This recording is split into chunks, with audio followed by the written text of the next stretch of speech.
Bonjour et bienvenue à tous. Très bonne année également à chacune et chacun d'entre vous. Bienvenue pour ce nouveau webinaire du cycle vers de nouveaux équilibres socio-économiques qui est organisé, un programme qui est réalisé en partenariat avec la JEBVA, la Caisse des dépôts, le Fonds ED17 et le Rameau. Alors,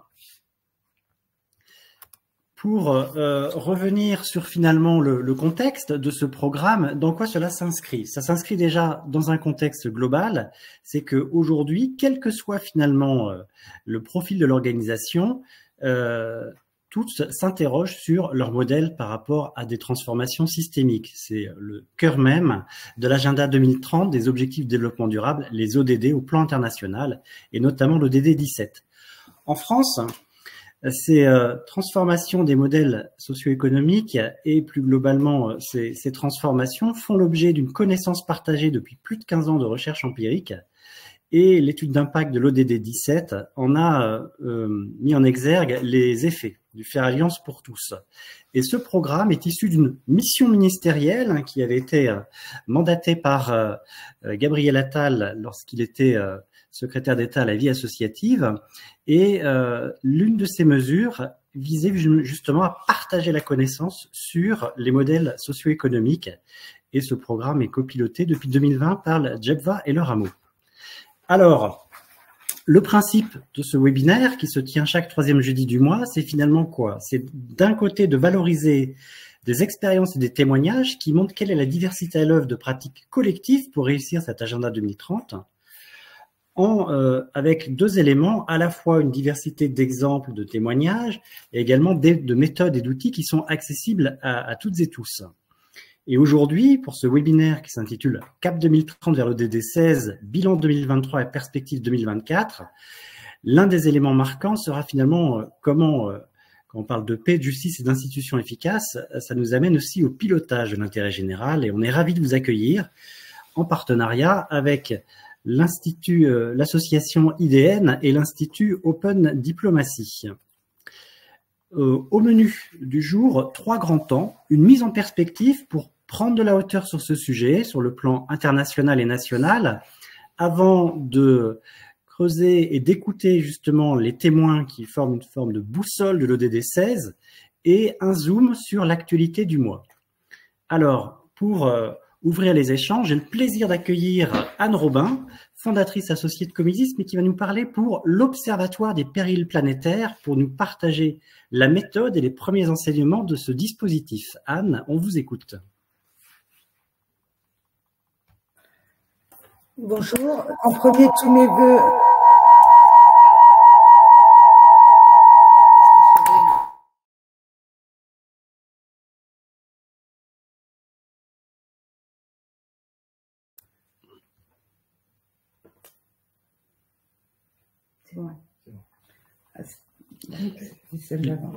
En premier, tous mes voeux pour cette nouvelle année avec 3 mots-clés: paix, il faut y croire; justice, il faut la soutenir; et institution efficace, il faut y aller.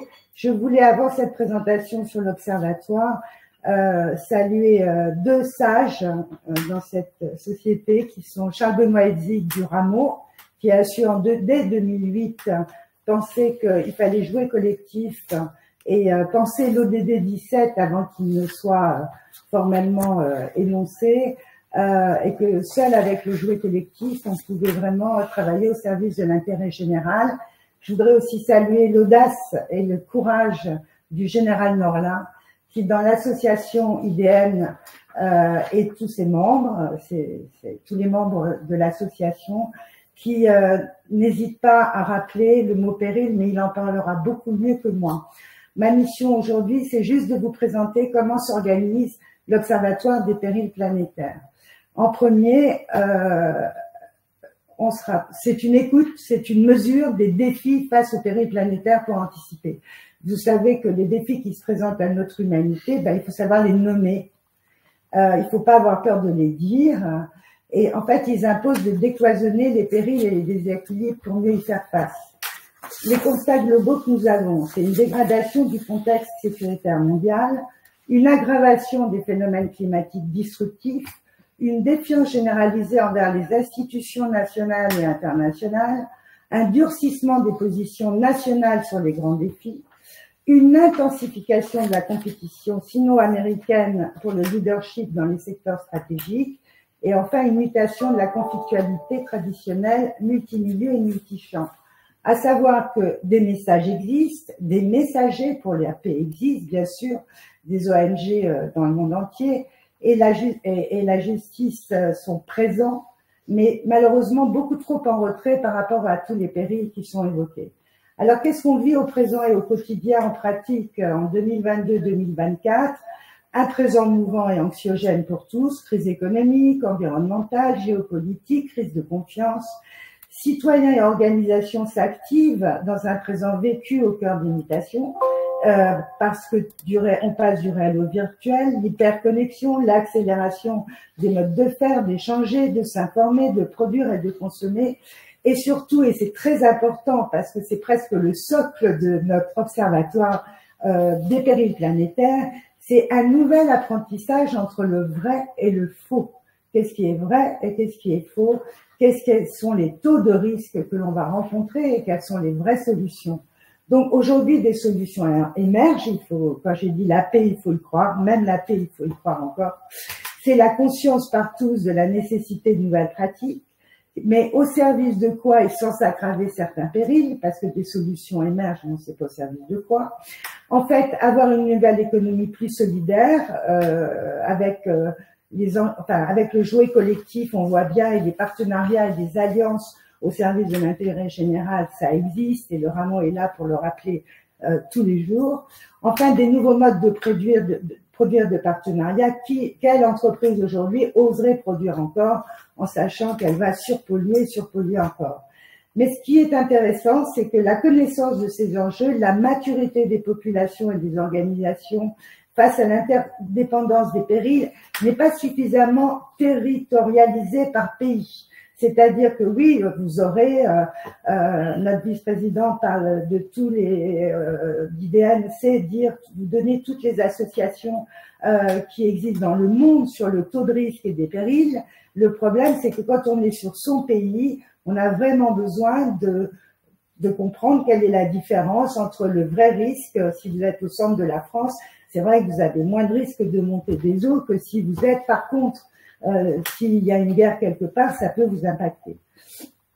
Alors, comment est organisé notre observatoire des périls planétaires? On part d'une approche systémique en 3 volets pour observer, comprendre, réagir et agir. Un premier volet est fait avec un comité d'experts, un conseil de veille, dans lequel on valide, on recense toutes les données et sources, je dis bien par pays, et comparé après à l'international. On repère des solutions qui sont mises en place ou qui peuvent être mises en place pour limiter l'impact, il en existe.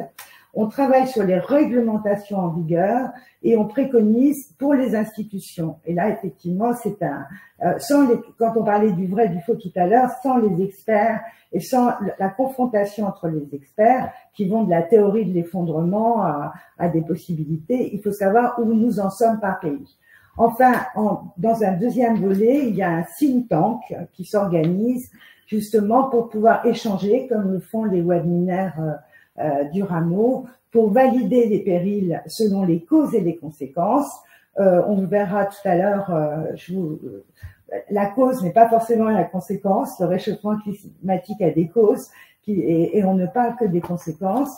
Des solutions émergentes reconnues et confirmé selon le degré de risque, est-ce qu'on a un vrai risque et lequel, des conseils de bonnes pratiques à développer rapidement, parce que l'éveil des consciences dans les populations existe, mais il faut savoir aussi pédagogiquement en parler. Et enfin, la réaction face aux réglementations à retenir ou à remettre en cause. Il y a quand même dans l'enjeu de l'écoute sous mode communauté, peut-être une petite lutte à rappeler ce qui doit être mis en cause. En troisième, c'est la mesure des perceptions, des représentations des périls et des solutions émergentes par pays.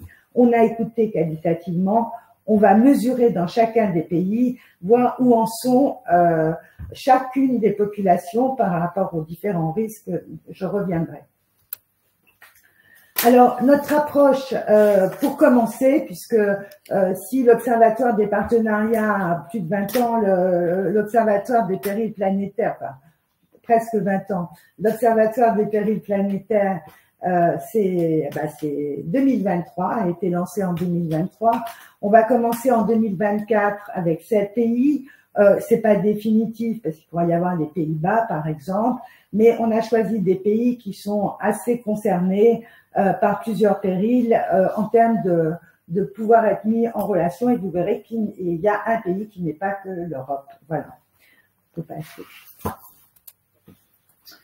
Alors, un état des lieux en transversal et des études auprès des populations et des organisations évoluant sur les 5 axes de péril. Si on prend le point 0 de ce graphe, en fait, ce sont tous les périls qui ont été recensés, qui correspondent au premier volet. Et nous sommes partis quand même de périls qui sont assez classiquement reconnus, mais on les a enrichis aussi d'informations spontanées. Donc, on pourra dire qu'il y a des périls qui sont liés à l'environnement, il y en a d'autres qui sont liés aux enjeux géopolitiques, il y en a d'autres qui sont liés à la technologie, il y en a d'autres qui sont liés aux enjeux sociaux et sociétaux, et enfin, il y en a qui sont liés à l'économie elle-même. Vous verrez, donc, je vais vous en citer simplement concernant les enjeux géopolitiques. Dans les enjeux géopolitiques, il y a les armes nucléaires, les reculs des démocraties, les guerres mondiales qui sont citées et les guerres dans l'espace. Mais sinon, si on prend les périls liés à l'environnement, dans l'observatoire, on va vraiment aller dans le détail. La sécheresse, la pollution, la montée des eaux, la biodiversité, l'énergie nucléaire civile et les énergies fossiles. Ce qui est intéressant, c'est qu'on va donc pouvoir comparer pour chacune de ces axes de péril. On va travailler sur les ruptures actuelles et prévisibles, la temporalité, quand, les solutions innovantes et comment on peut faire évoluer les réglementations. Alors, en avant-première, on a posé des questions à un échantillon tout à fait début janvier, c'est-à-dire les 3 et 4 janvier, juste de manière spontanée, j'insiste, c'est de manière spontanée. D'ici à 2030, quel est le premier péril planétaire qui vous vient à l'esprit? Je parle de 2030. Alors, péril lié à l'environnement, comme j'ai cité tout à l'heure, c'est 70% citent au moins un péril lié à l'environnement.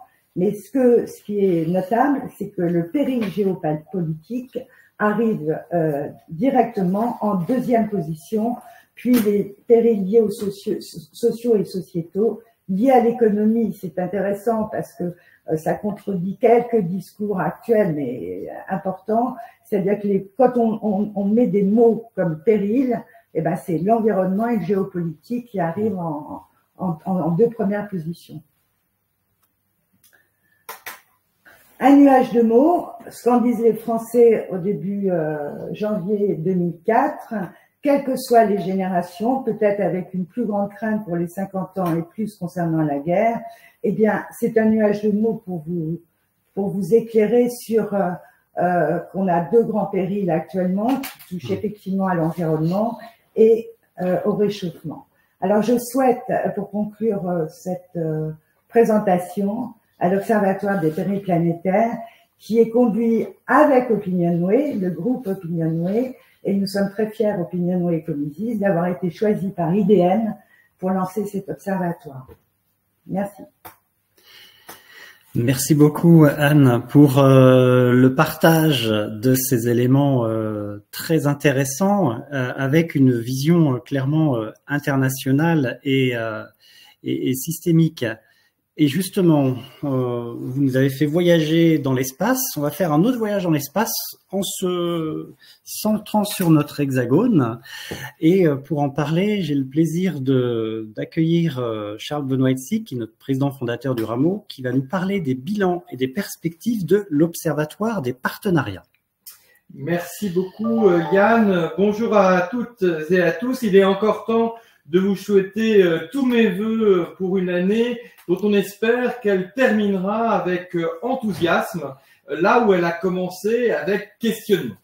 Et justement, tel est le sujet de l'Observatoire des partenariats depuis 2008, où a été créé cet Observatoire des partenariats entre la Caisse des dépôts et le Rameau, en partenariat avec le MEDEF et le mouvement associatif, était pour comprendre en profondeur cette capacité que nous avions à pouvoir construire ensemble des solutions là où elles n'étaient, où il semblait impossible pour chacun d'entre nous. Alors, il n'est pas inutile, pour faire le bilan 2023, de comprendre dans quel cheminement depuis 16 ans, l'Observatoire des partenariats, qui est toujours dans des plans quinquennaux, finalement, par quelle étape nous sommes passés. D'abord, la première étape, 2008-2012, comprendre ce que sont les partenariats qui réconcilient économie et intérêt général, qui a donné lieu à la modélisation de 4 catégories complémentaires de partenariats qui va des pratiques responsables au mécénat, en passant par les coopérations économiques et l'innovation sociétale. Important de savoir finalement qui fait quoi et de quelle nature de relation il s'agit. La deuxième étape, une fois que les natures de relations étaient définies, a été de dire quelles sont les fragilités prioritaires selon les territoires. Ça a été le programme phare 2013-2017 qui a permis de finalement transformer les ODD d'un point de vue planétaire à 16 fragilités qui s'entrechoquent dans notre pays pour bien comprendre comment elles se décrivent finalement très concrètement et comment elles se vivent surtout d'une région à l'autre, puisque bien évidemment la réalité territoriale n'est pas la même d'un endroit à l'autre et donc les priorités ne sont pas les mêmes. Ce qui est vrai dans ce que nous expliquait Anne Robin sur les périodes planétaires est tout aussi vrai en infranational, bien évidemment. La troisième étape a été le plan quinquennal 2018-2022 sur les impacts, calculer les impacts de se faire alliance en France et dans les 13 régions métropolitaines pour pouvoir à la fois qualifier, mesurer et illustrer par plus de 1000 pratiques les 3 impacts de performance, d'innovation et de confiance, et surtout de rappeler que bien évidemment ces impacts sont à des temporalités différentes. On est sur 18 mois si on veut de la performance, 7 ans si on veut de l'innovation, 28 ans si on veut de la confiance. Ces éléments-là sont connus, reconnus, que ce soit des Français, des élus locaux, des dirigeants d'entreprise, des associations, et c'est ce que nous avons pu mesurer pendant 5 ans. Et l'année dernière, en 2023, nous avons lancé ce nouveau programme Écosystème 2023-2027 pour comprendre comment on peut passer de l'action de chacun aux interactions entre tous et pour nous permettre un pilotage systémique autour des 3 dimensions que sont les acteurs, les domaines et les territoires. Alors pourquoi est-ce aussi important de faire ce pilotage systémique? Parce que le cap et le cadre systémique pour appréhender collectivement les enjeux, il existe depuis 2015. L'agenda 2030 des objectifs de développement durable, pour la première fois dans l'histoire de l'humanité, les 193 pays qui le constituaient à l'époque, on en est à 197 aujourd'hui, mais à l'époque il n'y avait que 193 pays, ont voté à l'unanimité une démarche planétaire pour être en capacité de faire face à l'ampleur de l'ensemble des périls qui nous ont été vécus. Et ce qui est très intéressant, c'est qu'ils ont eu 2 sagesses. Ils ont eu la sagesse de se donner 15 ans pour le faire et nous sommes à mi-chemin de cet agenda 2030. La France d'ailleurs a été rapportée à l'ONU l'année dernière sa propre action. Nous sommes 6e mondial dans la capacité de mettre en œuvre l'agenda 2030, mais elle a eu aussi une deuxième sagesse à l'initiative des pays du Sud, c'est de dire comment allons-nous inventer ensemble ce qu'aucun d'entre nous ne peut savoir faire. Et ça s'est traduit par le 17e objectif de développement durable. Et ce 17e objectif de développement durable, il nous invite à réinventer ensemble de nouveaux équilibres socio-économiques. Et pour pouvoir le piloter, eh bien, il faut se situer dans 3 écosystèmes que sont qui joue, quels sont les acteurs qui jouent, autour de quoi, dans quel domaine d'action cela se situe, et finalement où cela se joue-t-il au niveau des territoires. Et donc, très facilement, vous comprenez pourquoi nous avons structuré le projet écosystème dans sa triple dimension. De quelle fragilité parlons-nous? De quel profil d'acteurs parlons-nous? Et à quel échelon territorial parlons-nous? Et cette logique systémique de l'échelle territoriale nous semble très importante. Je vais revenir dessus et c'est peut-être le premier élément sur lequel je veux insister. Lorsque on parle de territoire, et 2023 nous a permis de pouvoir qualifier ces écosystèmes. Lorsque l'on veut qualifier l'écosystème territorial qui va du monde entier jusqu'à la localité dans laquelle je me situe, nous avons besoin de travailler sur 5 dimensions et dans 2 objectifs différents. Il y a d'abord une première série de dimensions particulièrement intéressantes, c'est comment le monde et chacun des pays se situe.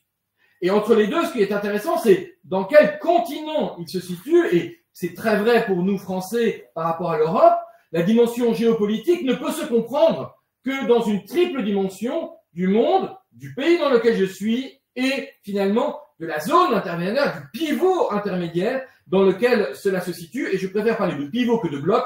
Vous comprendrez tout de suite, bien évidemment, pourquoi cette sémantique est importante. Et là, on est dans la dimension de la géopolitique et c'est pour ça que dans le cadre de l'Observatoire des partenariats, nous sommes très heureux et je vous en remercie mon général d'avoir accepté notre proposition de partenariat entre l'Observatoire des périls planétaires et l'Observatoire des partenariats, parce qu'on ne peut pas comprendre aujourd'hui la territorialisation des transitions, ce sur quoi nous travaillons depuis le début des objectifs de développement durable, mais j'allais presque dire depuis 2008, avant même que ça s'appelle l'ODD 17, c'est vraiment comment on territorialise les transformations. Mais nous ne pouvons territorialiser les transformations et les transitions que si nous avons une compréhension géopolitique des périls dans lesquels ça se place. Il est bien évident que si nous ne comprenons pas que la vision des Chinois, la vision des Japonais, la vision des Africains, et encore quand je suis des Africains, celle des Marocains n'est pas celle de l'Afrique du Sud et n'est pas celle du Ghana. Donc quelque part, si nous ne comprenons pas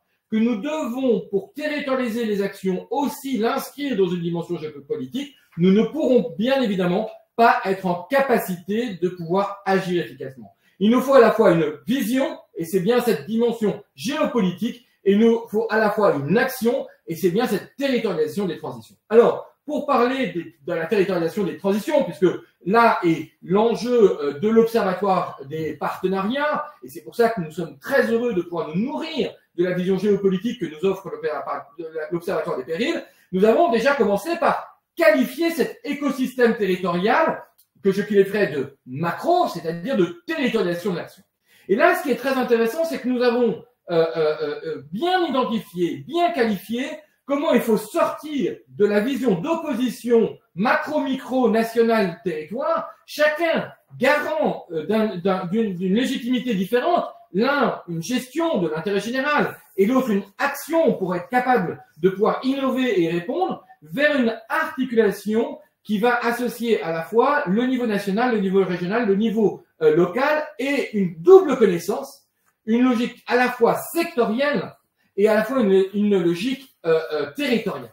Et en pratique, comment ça s'est traduit très concrètement, puisque vous savez que l'Observatoire des partenariats est lié à un travail de recherche empirique qui capte les signaux faibles et qui mesure à travers les études si jamais ces signaux faibles ne sont que des hypothèses ou au contraire des tendances lourdes, il faut les vérifier en pratique. Et en pratique, vous avez 2 outils l'année dernière qui ont été publiés au moment du Salon des maires. Et bien évidemment, c'est pas un hasard si c'est à ce moment-là. C'est à la fois le dossier Juris Association qui retrace le retour d'expérience de 12 chefs de projet innovation territoriale pour expliquer comment aujourd'hui les collectivités territoriales dans les petits et moyens territoires font, et à la fois le Vademecum publié par nos amis et partenaires de l'ANPP Territoire de Projet sur coopérons pour réussir les transitions, et c'est ça qui fait territoire, c'est ça qui est un projet de territoire qui a été publié au moment du Congrès des maires, qui a fait, j'allais dire, un tabac, on peut le dire, avec 20 000 téléchargements de municipalités depuis et un engagement sur cette question de la coopération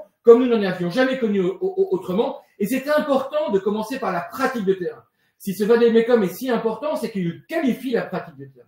Et de cette pratique de terrain, pour penser dès aujourd'hui, pour penser, c'est-à-dire le penser avec un A, l'action, il faut aussi partir de cette action pour pouvoir le penser en théorie avec un E cette fois-ci. Et là, vous avez peut-être vu le cahier de recherche ODD 17, économie et territoire, qui invite à accélérer l'innovation territoriale, puisque c'est cette capacité à suivre l'innovation territoriale qui nous donne les moyens de pouvoir finalement alimenter, éclairer, nourrir la décision politique par une capacité d'action au sein de projets de territoire globalement pilotés et surtout pilotées par les collectivités territoriales qui peuvent s'appuyer à la fois sur les citoyens et les entreprises, les associations, les acteurs académiques de leur territoire. Donc l'élément moteur, une fois qu'on a compris cette nécessité d'articulation des territoires, c'est de pouvoir comprendre comment ça s'articule concrètement entre les acteurs. Et ce qui est très intéressant, c'est que dans cette logique-là, nous avons en 2023 qualifié l'écosystème des acteurs. Nous avions 6 profils historiquement parlant, nous en avons rajouté 4 qui étaient importants. Pourquoi? Parce qu'au cœur, il y a bien évidemment la capacité d'agir de chacun d'entre nous en tant que concitoyens. Nous avons finalement, pour poser le cap et le cadre, les institutions qui jouent le rôle de garant de l'intérêt général. Et entre les deux, pour cette espèce de mécanique qui doivent s'articuler, il y a 6 acteurs qui jouent des rôles extrêmement importants, que sont les organisations, que ce soit les collectivités territoriales, les associations, les médias, les fondations, les investisseurs, les entreprises, les ingénieries et les académiques. C'est bien cette logique-là qui permet de comprendre en profondeur ce qui se passe. Alors, ce qui est très intéressant en pratique, là encore, c'est de montrer des exemples très concrets.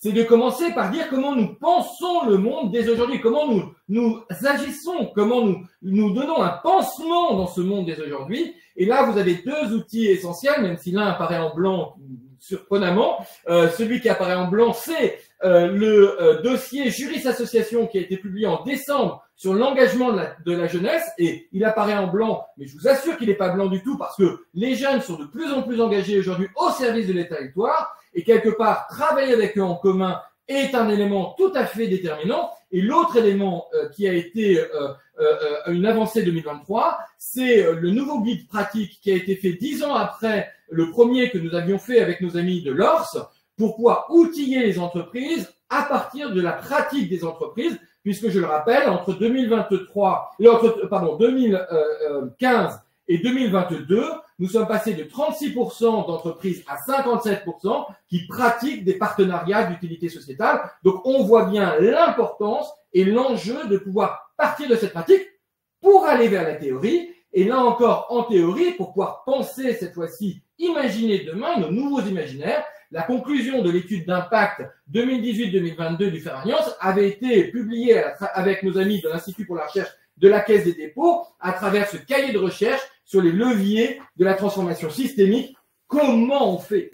C'est clair, maintenant tout le monde a compris qu'il fallait changer. La question c'est maintenant comment concrètement on s'engage. Et bien évidemment, en fonction de quel acteur est devant, vous comprenez bien que on va pas agir de la même façon si on est citoyen, si on est une association, une entreprise, si on est un média ou si on est une institution. Et l'important, c'est bien de comprendre quelle est la place de chacun dans cette mécanique nécessaire pour pouvoir passer de la qualité de l'action de chacun à une interaction entre tous. Ensuite, et bien évidemment, enfin, j'allais dire, cela permet de pouvoir travailler ensemble aux différents échelons territoriaux avec les différents acteurs sur nos fragilités. Et encore une fois, les fragilités prioritaires ne sont pas les mêmes d'un territoire à l'autre. Donc en pratique, comment on fait? Eh bien, en fait, on commence là encore par agir.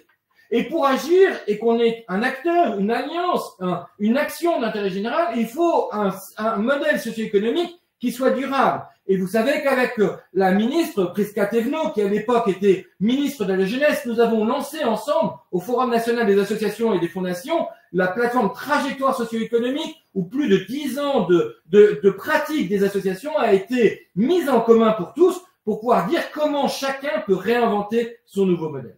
Et bonne nouvelle à vous annoncer aujourd'hui, puisqu'est publié aujourd'hui le rapport intermédiaire vers de nouveaux équilibres socio-économiques qui justement rend compte de tous les webinaires que nous avons fait depuis 2022 pour justement éclairer la diversité des pratiques en fonction de la fragilité. Parce que bien évidemment, là encore, si on ne tient pas compte que la façon d'agir sur l'environnement n'est pas la même que la façon d'agir sur la lutte contre les inégalités, eh bien évidemment, on va pouvoir faire des gloubi-boulgas qui n'auront aucun sens. Donc le modèle socio-économique, c'est bien évidemment en fonction de l'action que l'on engage.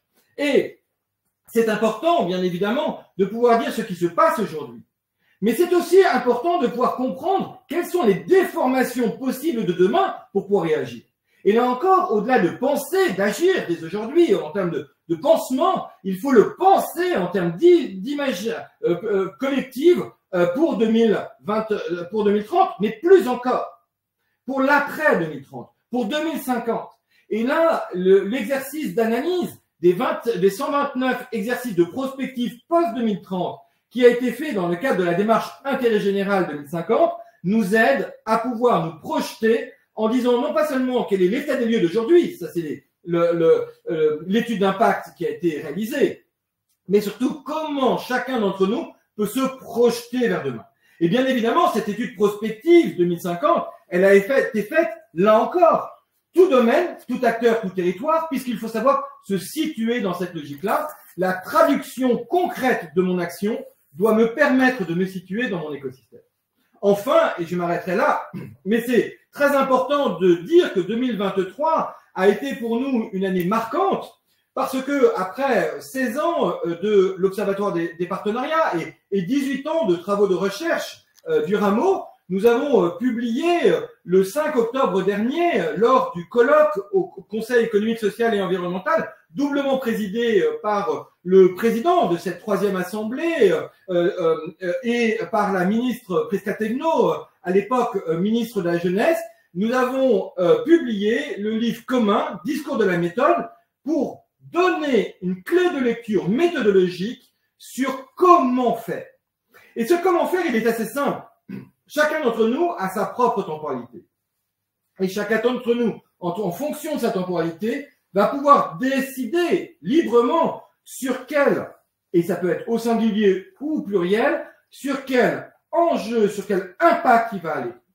Est-ce que je veux avoir un impact de performance pour consolider l'équilibre de la maison aujourd'hui? Si le président de la République française en 2002 avait évoqué alors la France, le monde brûle et le monde regarde ailleurs, le président de la République française ce mardi nous a expliqué qu'il fallait maintenant travailler sur nos équilibres. Et bien évidemment, quel que soit l'acteur, la question de comment je suis durable dans cette dynamique-là se pose.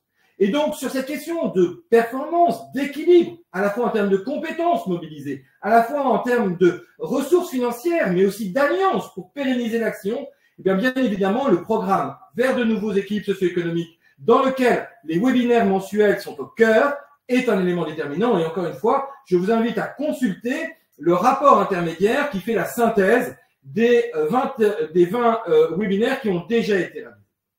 La deuxième temporalité dans laquelle chacun d'entre nous peut s'inscrire, c'est celle de l'innovation. Et là, nous le savons, dans l'innovation, nous sommes dans un cycle de 7 ans, c'est beaucoup plus long, il faut pouvoir mettre les moyens de co-construire ensemble. Et là, je vous invite à regarder le programme Investir dans l'innovation partenariale, celui qui a été initié par le Fonds Odile 17 depuis 2020, qui est de dire comment est-ce que nos territoires, notre innovation territoriale est un lieu d'investissement fondamental pour pouvoir réinventer nos communs.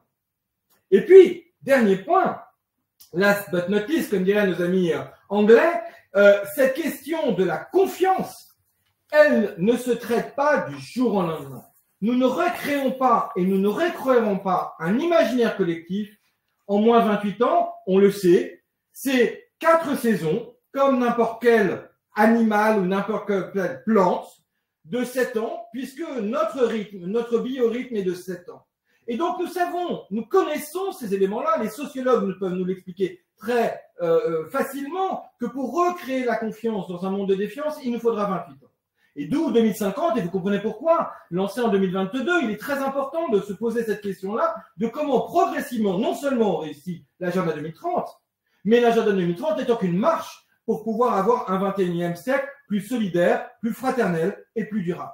Et pour cela, nous avons travaillé depuis 18 mois avec la chef de projet Camille Roger sur Jeunes et Territoires 2050. Nous reviendrons tout à l'heure sur les résultats de ces 18 ans d'observation. Mais je voudrais finir en disant que aujourd'hui, les méthodes sont posées. Aujourd'hui, nous savons que nous avons une transformation que nous pouvons réussir. Et le meilleur exemple d'entre nous, c'est celui de l'AFM Téléthon qui a réussi en plus de 30 ans à faire d'un rêve la réalité puisque lorsqu'en 54, les parents nous disaient que leurs enfants allaient mourir, qu'ils ne pourraient pas les sauver, mais qu'étaient en capacité de pouvoir faire en sorte que les générations d'après, que les parents d'après, n'auraient jamais à vivre ça. C'est ce qui fait qu'aujourd'hui, nous avons la biothérapie génétique et cellulaire. Alors oui, si nous faisons ensemble, si nous y croyons, c'est possible. Et pourquoi je cite souvent la FM Téléthon dans les webinaires de modèles socio-économiques? Parce que nous avons ainsi à lever 2 milliards d'euros en vendant des crêpes et des ballons. Donc, la question du modèle socio-économique d'intérêt général n'est pas un luxe, c'est une capacité de défricher le futur. Merci Charles Benoît pour cette mise en perspective qui retrace effectivement beaucoup de belles trajectoires et d'études à l'échelle, on l'a bien compris, nationale également avec un angle territorial. Et on va écouter à présent la boussole EDD 16. La boussole, c'est une expression pour dire en fait que chaque témoin que vous allez écouter incarne une complémentarité dans la vision et dans les travaux qu'ils mènent respectivement. Pour commencer, on va écouter l'IDN, l'Initiative pour les armements nucléaires, qui va évoquer notamment comme la manière de qualifier ces périls planétaires. Puis l'Institut Open Diplomacy va mettre en exergue l'état d'avancement de l'agenda 2030 et l'Alliance internationale pour les ODD, AIODD, France Internationale, mettra en débat les enjeux, notamment à l'échelle internationale, et le projet Imagine va nous inviter à agir au quotidien. Alors, pour chacun d'entre eux, finalement, on va apporter son angle. Question très large, quel bilan et perspective faire sur les défis de l'ODD 16, paix, justice et institutions efficaces? Alors, Général Bernard Norlin, ravi de vous accueillir. Mon général, vous présidez cette association IDN. On vient d'écouter Anne nous parler de la manière dont se met en œuvre l'Observatoire des périls planétaires. Et pourriez-vous nous dire pourquoi finalement? Qu'est-ce qui vous a amené à lancer cet Observatoire des périls planétaires? Merci Yann. Écoutez, bonjour à toutes et à tous. Je vais essayer de répondre à cette question. D'abord, Charles Benoît a déjà un peu décrit le lien entre OPP et le rameau, donc je n'y reviendrai pas. Anne Robin a aussi parlé de ce qu'était OPP. Maintenant, je voudrais, comme vous venez de me le demander, d'expliquer comment nous en sommes venus à cet observatoire des périls planétaires. D'abord, qu'est-ce qu'IDN? Parce que j'imagine que tout le monde ne connaît pas IDN. IDN, c'est un acronyme pour Initiative pour le désarmement nucléaire. Nous avons créé ça il y a une dizaine d'années avec Paul Quilles, qui, je vous le rappelle, a été 5 fois ministre, dont le ministère de la Défense. Il était ministre de la Défense. Jean-Marie Collin, qui était actuellement président France de ICANN, qui est l'organisation internationale pour l'abolition des armes nucléaires, et moi-même, Bernard Dorlin, je suis un ancien général de l'armée de l'air et ancien pilote de chasse. Notre objectif, c'était, et je reviendrai pourquoi nous en sommes arrivés là, un peu plus tard, c'était promouvoir le désarmement nucléaire. Mais je le précise, un désarmement nucléaire général, multilatéral si vous préférez, progressif et contrôlé ou vérifié.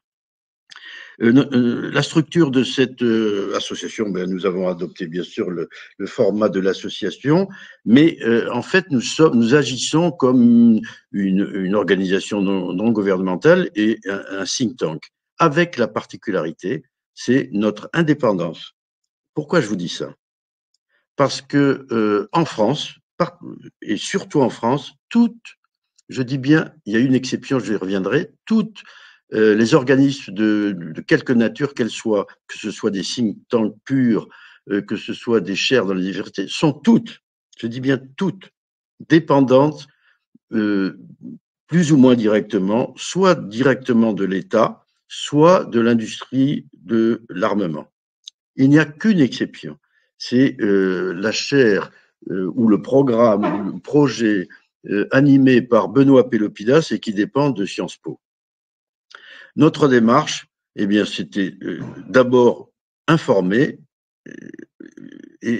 essayer d'ouvrir un débat public sur ces questions qui ne font jamais l'objet de débats démocratiques, puisque tout ça est confisqué sous des prétextes de secret défense, de complexité, etc., et que on ne demande jamais aux Français s'ils sont d'accord pour vivre sous la menace des armes nucléaires. Et puis, bien sûr, proposer des mesures qui permettraient et qui permettront d'aller vers le désarmement nucléaire, un désarmement nucléaire, je le répète, général. Bon, tout ça est venu à la suite d'un mouvement qui s'est amorcé au plan mondial.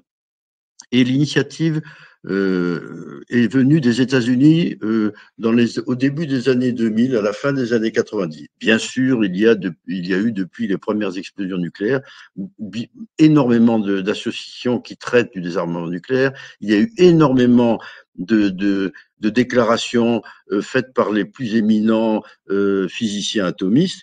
Mais au début des années 2000, il y a eu une prise de conscience que ces armes nucléaires devenaient vraiment très dangereuses pour diverses raisons, en particulier technologiques, politiques, économiques, etc. Et donc l'initiative est venue des États-Unis et curieusement, vous savez, du pape du réalisme en matière de relations internationales, qui était Henry Kissinger, qui vient de décéder. Et ce mouvement a donné naissance à la création d'une association, d'une ONG qui s'appelle NTI, Nuclear Threat Initiative, et qui a essaimé dans le monde entier, y compris dans les pays qui actuellement, bien sûr, ne feraient pas les mêmes déclarations. Et donc, je parle en particulier de la Russie, mais aussi de la Chine. Il y a eu, à la suite de cette prise de conscience de ce mouvement, il y a eu une série d'initiatives d'hommes politiques de premier plan, de militaires, de diplomates, pour écrire des tribunes dans les médias nationaux pour réclamer justement une démarche vers le désarmement nucléaire. Et en France, si Michel Rocard, dont j'avais été le chef de cabinet militaire à la fin des années 80, donc au début des années 90 même, et donc qui a écrit une tribune à laquelle que j'ai coécrite, mais avec Alain Juppé et Alain Richard, qui était un ancien ministre de la Défense, et dans lequel nous disions maintenant ça suffit, ça devient très dangereux. Donc, ce qui veut dire que nous avons gardé des liens internationaux très forts avec toutes ces organisations qui se sont créées à la suite de ce mouvement. Mais bien sûr, si vous regardez le sous-titre de cette diapositive, vous verrez « Pour un monde plus sûr ». Pourquoi? Parce que le désarmement nucléaire, ce n'est pas une fin en soi. Il faut le désarmement nucléaire pour créer un monde plus sûr, pour améliorer la sécurité internationale, pour améliorer la sécurité et une démarche vers la paix. Donc, ce qui nous a amené, et bien sûr, dans le constat actuel, on peut changer la diapo, s'il vous plaît. Et dans le constat actuel dans lequel nous vivons, au plan géopolitique et international, on voit que nous sommes dans une situation stratégique absolument chaotique, extrêmement dangereuse, extrêmement incertaine.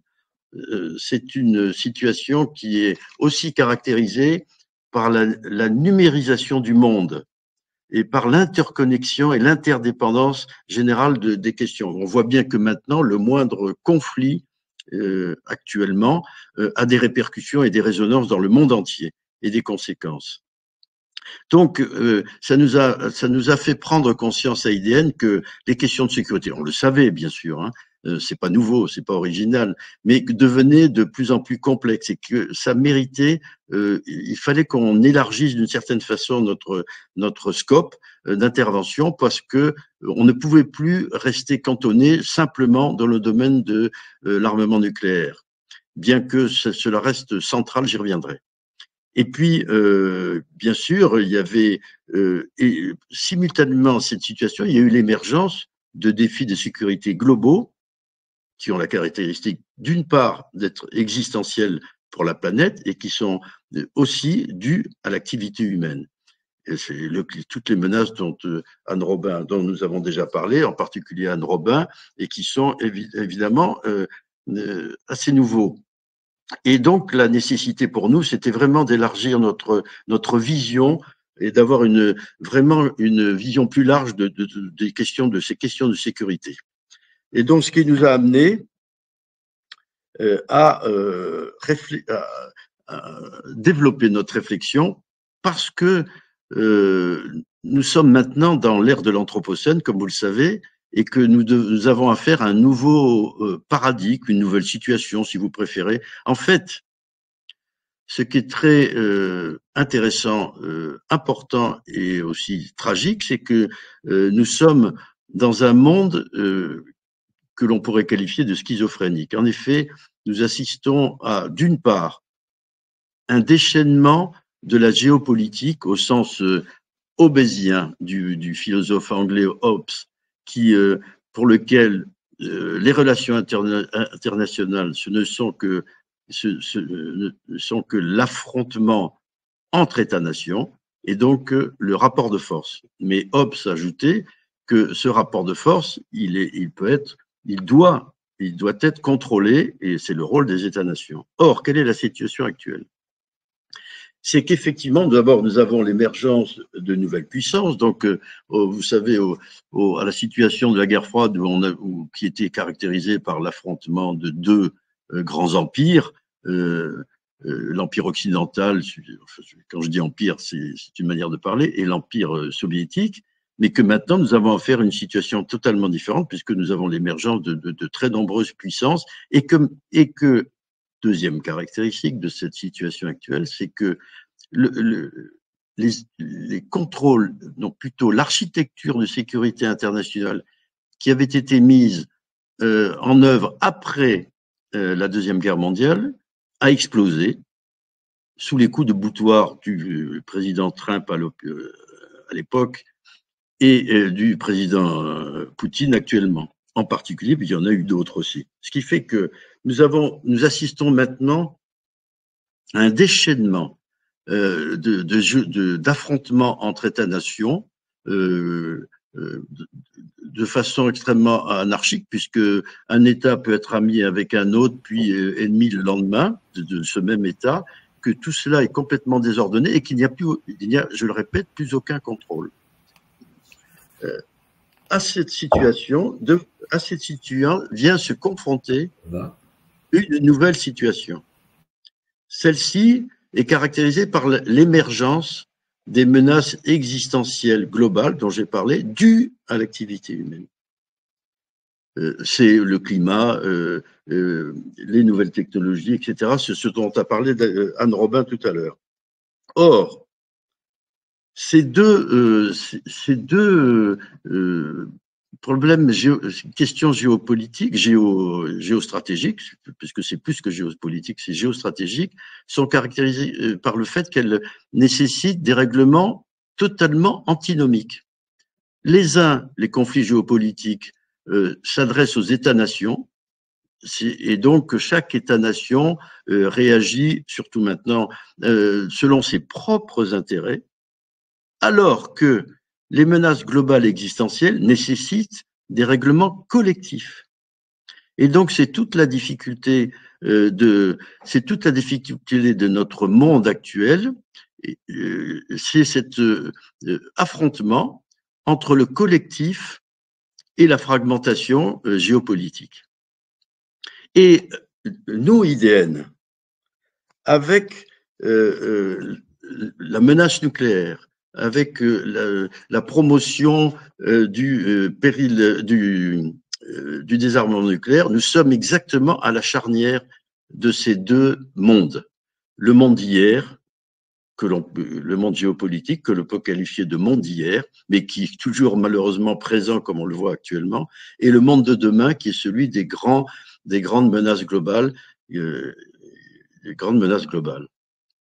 Et donc, la menace nucléaire, elle est à la fois l'acmé de la géopolitique, c'est le dénouement des armes de l'affrontement géopolitique, le dénouement ultime, mais pas obligatoire bien sûr, mais ultime de la géopolitique, et à la fois ultime et symbolique de l'affrontement géopolitique.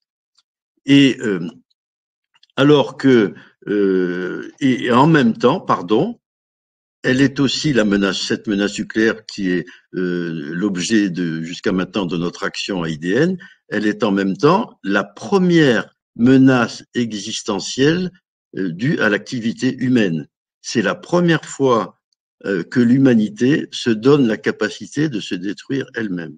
Donc nous sommes, si je puis dire, idéalement placés dans ce contexte, et ce qui nous a donné évidemment non seulement l'idée, mais nous a montré la nécessité de prendre en compte tout ce nouveau contexte plus complexe et incertain, de prendre en compte l'ensemble des défis de sécurité auxquels nous sommes confrontés à l'heure actuelle, qui sont des défis à la fois géopolitiques, mais aussi à la fois globaux.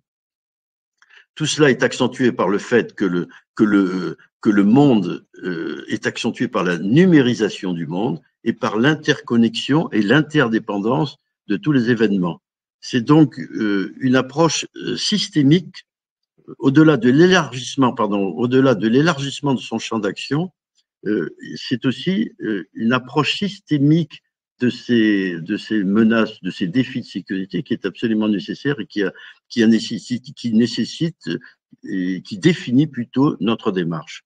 C'est-à-dire que, par exemple, si vous prenez l'arme nucléaire, on voit bien que, évidemment, une explosion nucléaire a des conséquences sur l'environnement, parce qu'au-delà des destructions humaines et matérielles immédiates et différées, puisque vous savez qu'une explosion nucléaire a des conséquences non seulement immédiates, avec des milliers, des centaines de millions de morts, mais aussi de façon différée, puisque avec les radiations en particulier, bon, tout ça s'étale dans le temps sur des dizaines, voire des centaines d'années.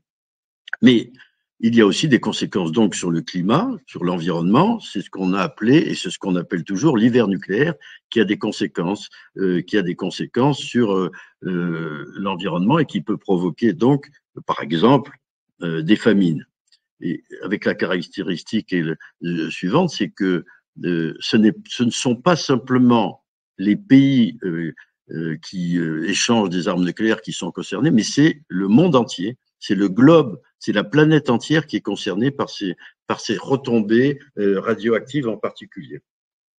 Mais en même temps, l'arme nucléaire est aussi peut être aussi la conséquence des dérèglements climatiques, par exemple, puisque le dérèglement climatique, en accroissant les questions de sécurité, conduit à des risques de conflit qui peuvent dégénérer en conflit nucléaire. Le deuxième point, c'est aussi l'exemple du climat. Par exemple, le climat, bien sûr, le dérèglement climatique, bien sûr, a des conséquences directes en matière de sécheresse, de raréfaction de l'eau, des ressources naturelles, etc., etc. Mais en même temps, elle crée aussi des inégalités sociales parce que pour lutter contre le dérèglement climatique, il est évident que entre les pays, il y aura des pays qui sauront mieux se protéger de ce dérèglement climatique et d'autres pays qui le seront moins. Et cette caractéristique se retrouvera aussi à l'intérieur des pays. Donc, une augmentation des inégalités sociales, donc une augmentation des risques de conflits internes et externes. Donc, en résumé, parce que j'ai été un tout petit peu long, et comme vous pouvez le lire sur cette diapositive, la démarche de l'Observatoire des périls planétaires que nous avons créé peut se résumer ainsi. C'est comment co-construire une sécurité humaine dans un monde complexe et fragmenté. Je vous remercie. Nous qui vous remercions, mon général, pour ce témoignage passionnant qui retrace une évolution d'un monde bien complexe, comme vous l'avez parfaitement exprimé. Alors, Vous avez posé une vision géopolitique systémique internationale. On va la poursuivre en se focalisant sur la France. Et pour en prendre connaissance, on a le plaisir d'accueillir le professeur Laurence Monnier-Smith, qui est coprésidente de l'Institut Open Diplomacy et également directrice du développement durable du CNES, le Centre national d'études spatiales, et qui a également eu l'occasion d'être commissaire général du développement durable. Alors, professeur, est-ce que vous pourriez nous partager finalement les enseignements clés des rencontres de développement durable 2023, les RDD, et quels sont les défis majeurs selon vous pour 2024? Bien, bonjour, merci beaucoup de me recevoir dans cet événement. Alors, je vais vous répondre rapidement. Pour moi, il y a 3 enseignements principaux qui ressortent des échanges que vous d'ailleurs retrouverez dans le rapport qui a été publié à l'issue des rencontres du développement durable. 3 idées principales, et puis ensuite je développerai rapidement 2, à mon avis, enjeux en ce qui concerne le DD16. Les 3 idées principales qui ressortent des rencontres sont les suivantes. D'abord, la nécessité de construire un narratif commun autour de la transition écologique, de ces enjeux, narratif qui permettrait de rassembler l'ensemble de la société, enfin qui permettrait de rassembler, d'attirer la société civile au-delà de nos différences culturelles, politiques, sociales, pour que ça donne une forme d'élan en fait à cet engagement qui est nécessaire autour des enjeux de transition écologique. Pourquoi ce narratif? L'ensemble des intervenants des rencontres du développement durable ont souligné le besoin de transcendance, le besoin de motivation, le besoin d'enthousiasme, le désir, l'expression de ce désir de transition écologique, qui nous paraît complètement nécessaire au-delà d'un discours technique de planification, d'un discours dystopique centré autour des efforts, des moyens à mettre en œuvre, etc. On pense qu'on est collectivement parfaitement capable de se lancer dans cette transition écologique. Encore nous faut-il, au-delà de l'engagement technique qui est initié par une planification très originale et indispensable pour pouvoir relever ces enjeux, néanmoins, nous avons totalement besoin de ce discours de motivation. Deuxièmement, deuxième idée importante, des nouvelles formes de gouvernance. Nous sommes dans un monde complexe, ça a été souligné par de très nombreux intervenants, avec alors monde complexe qui est lié à la j'allais dire complexité des enjeux, mais au-delà de ça, c'est-à-dire au caractère systémique, pour reprendre l'image de ces interconnexions entre les ODD, caractère systémique des réponses et des enjeux eux-mêmes qui nécessitent des nouvelles formes de gouvernance. Ça a été dit pour la partie, ça a été rappelé par un certain nombre d'intervenants dans la sphère financière, dans la sphère de repenser cette gouvernance mondiale en matière d'aide au développement et de soutien financier à l'ensemble des pays en transition. Nouvelle gouvernance également, problématique de gouvernance pour gérer les différents niveaux d'échelle. On le voit dans le domaine éducatif, on le voit dans le domaine de l'aide au développement, etc.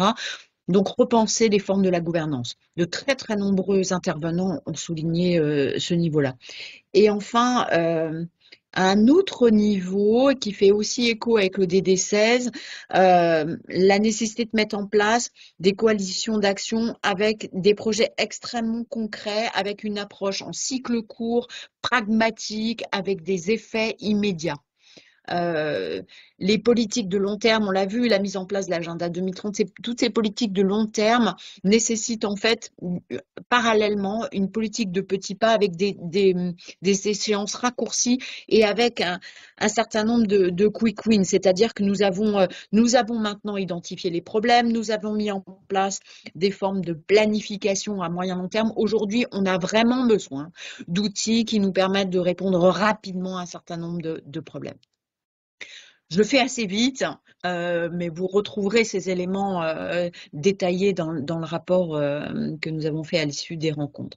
Maintenant, sur les 2 enjeux que je vois pour l'année 2024, pour répondre à la deuxième partie de votre question, L'enjeu, à mon avis, principal sur le plan géopolitique, c'est la somme très importante des élections que nous avons à avoir partout dans le monde en 2024, qui pose la question fondamentale de l'évolution des démocraties contemporaines face aux enjeux multiples et à ces polycrises que nous avons soulignés.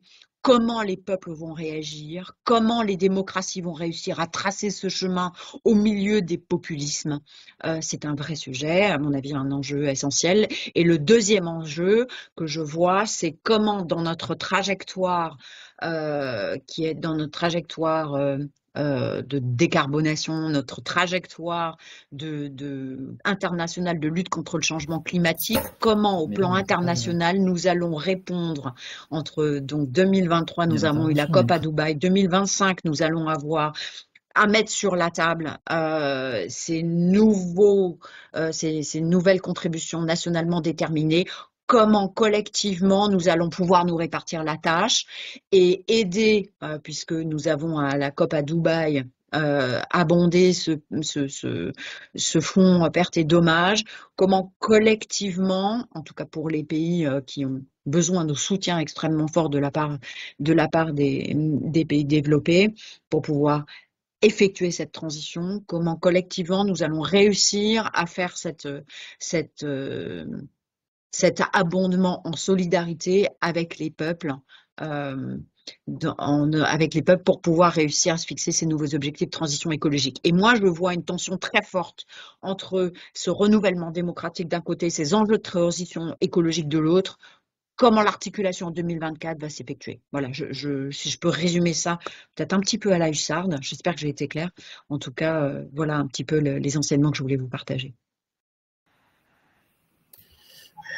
Merci professeur, c'était très clair et donc on l'a compris pour ceux qui sont intéressés par ces sujets-là. Rendez-vous sur le site d'Open Diplomacy pour découvrir la publication qui retrace les analyses des RDD 2023. Alors, on va se tourner à présent vers Pascale Fressoz, fondatrice et présidente d'AIODD France et AIODD International. Pascale, pourriez-vous nous dire finalement quels sont les grands enseignements qui ressortent de la conférence sur la paix de Genève que vous avez co-organisée en 2023? Très bien, bonjour à tous, mesdames et messieurs, cher Charles Benoît, cher Yann.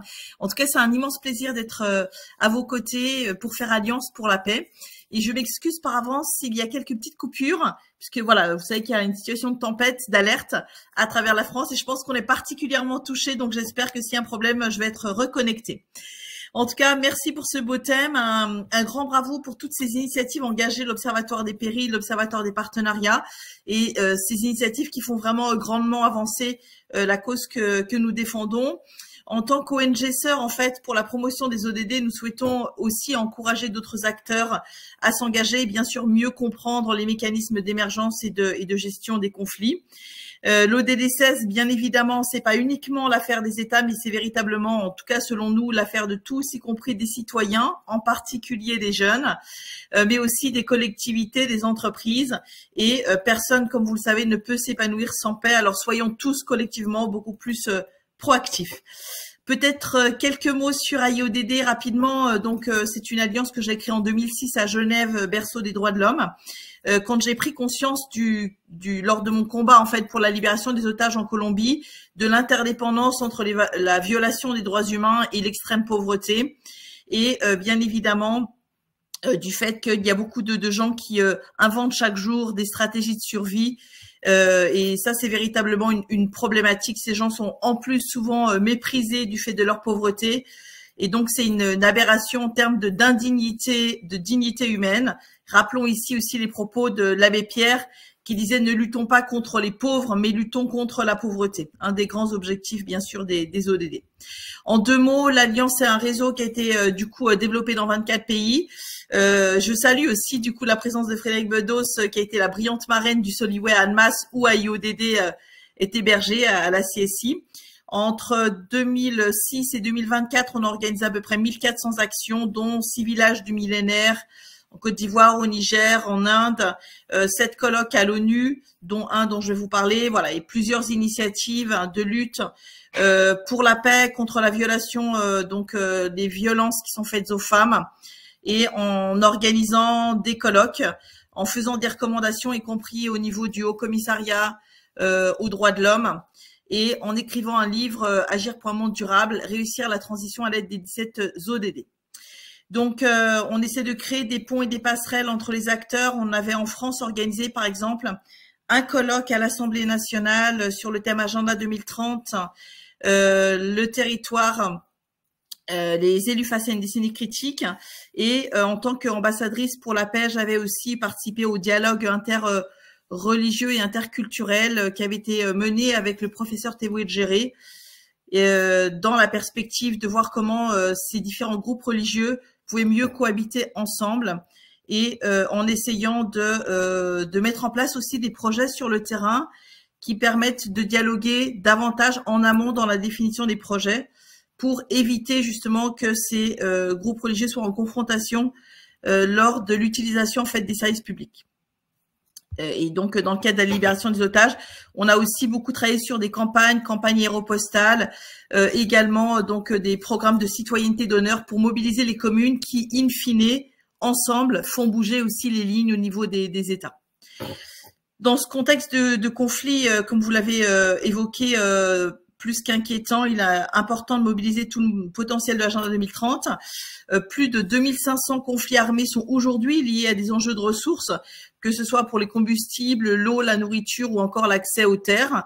Et par ailleurs, on sait que la perte des pollinisateurs ou encore les risques côtiers, tout autant que la pollution de l'eau, menace jusqu'à 5 milliards de personnes. Donc, on est tous plus ou moins, en fait, directement ou indirectement, concernés par ces risques potentiels. Et à ces risques très en lien avec la dimension écologique, on retrouve aussi des risques en lien avec le comportement humain, les questions en lien avec la discrimination, le manque d'ouverture, de tolérance, ou encore une communication qui est de plus en plus violente. Ce sont autant d'étincelles et d'éléments hautement inflammables qui pourraient être aussi à l'origine de méga-feux politiques et source de très grande violence. On doit vraiment prendre en compte l'ensemble de ces composantes. Donc oui, nous avons organisé dans cette perspective une conférence aux Nations Unies, au Palais des Nations Unies, dans la perspective de donner un caractère plus stratégique aux ODD, en les axant sur la question de la sécurité, puisque c'est quand même une compétence régalienne des États. Donc on a voulu jouer en fait tout autant sur la tactique que sur la stratégie. C'est un combat permanent que de mettre les ODD dans l'agenda politique et de faire en sorte qu'ils soient portés véritablement par les grands décideurs, comme vous le savez, mes chers amis. Donc, on a voulu travailler, bien sûr, sur ces dimensions, et c'était aussi un des éléments qui a été considéré comme étant original quand je suis intervenue dans le cadre d'une conférence sur la paix à l'ONU en décembre 2022, puisqu'on faisait le lien entre les éléments de durabilité et les droits humains. Donc là, en fait, dans le cadre de l'Observatoire des périls, vous marquez véritablement ce point, en fait, saillant, c'est-à-dire que les risques écologiques et les risques géopolitiques sont les risques majeurs. On l'a fait effectivement à travers ce manifeste, durabilité et droits humains, en montrant ce lien vraiment intime entre les deux. Donc, je vais vous lire quelques extraits en fait de ce manifeste, mais on l'a organisé avec le soutien de l'ambassade de France auprès de l'ONU, ainsi que du SDSN Sahel et d'autres partenaires, dans la perspective de montrer cette corrélation intime. Convaincus de ces exigences, nous lançons depuis Genève cet appel du 27 mars pour réaffirmer que la seule et la pleine application de l'agenda 2030 permettra de créer les conditions d'une planète vivable et viable et du bien vivre ensemble des humains. Nous souhaitons que les États ainsi que les collectivités, entreprises et toute autre organisation puissent rendre compte sur les impacts au regard des indicateurs définis dans le cadre des ODD en les adaptant à leur contexte afin de nous assurer que nous allons dans la bonne direction et pas uniquement faire une déclaration d'intention bien sûr sur les ODD. Compte tenu de l'urgence, nous invitons les parties prenantes à intégrer la jeunesse dès le plus jeune âge dans la transition écologique et sociale qui les concerne. Au plus haut point, nous comptons sur le soutien de tous les signataires à la charte pour la construction d'un monde durable avec la jeunesse, notamment dans le cadre d'une action qu'on engage à Cyberschool, les ODD. Notre engagement, c'est aussi de faire connaître les ODD, les faire comprendre à tous les niveaux et accompagner les acteurs sur la voie d'un changement positif et constructif. Ainsi, la durabilité se révèle une condition incontournable du maintien et du rétablissement de la paix sur cette terre. Pas de paix sans durabilité, pas de durabilité sans paix. Et nous avons associé à cette initiative de nombreux jeunes avec 2 grandes classes, donc l'IAE Savoie-Mont-Blanc et l'école Sciences U de Lyon. Nous avons eu 50 signataires et nous vous invitons aussi à signer ce manifeste aujourd'hui. Nous allons en reparler dans le cadre du prochain colloque que nous allons organiser à l'ONU début mars avec le mouvement des femmes leaders. Et nous tenons aussi à souligner l'apport considérable de Jérôme Bonafont qui nous a fait un long plaidoyer à cette occasion. Je remercie aussi très chaleureusement l'ambassadeur François Evasso pour son soutien permanent à nos actions depuis notre création. Merci également à mes coéquipiers Maurice Simon, René Longet, Christian David, Guidas et Yoé Gallo pour la formulation d'actions concrètes pour la paix. Œuvrons ensemble pour un monde durable, pour entrer dans le futur en anticipant davantage les risques afin de limiter leurs effets et en faisant alliance pour construire, co-construire la paix et la durabilité en même temps, avec vous et pour vous. Merci beaucoup pour votre attention.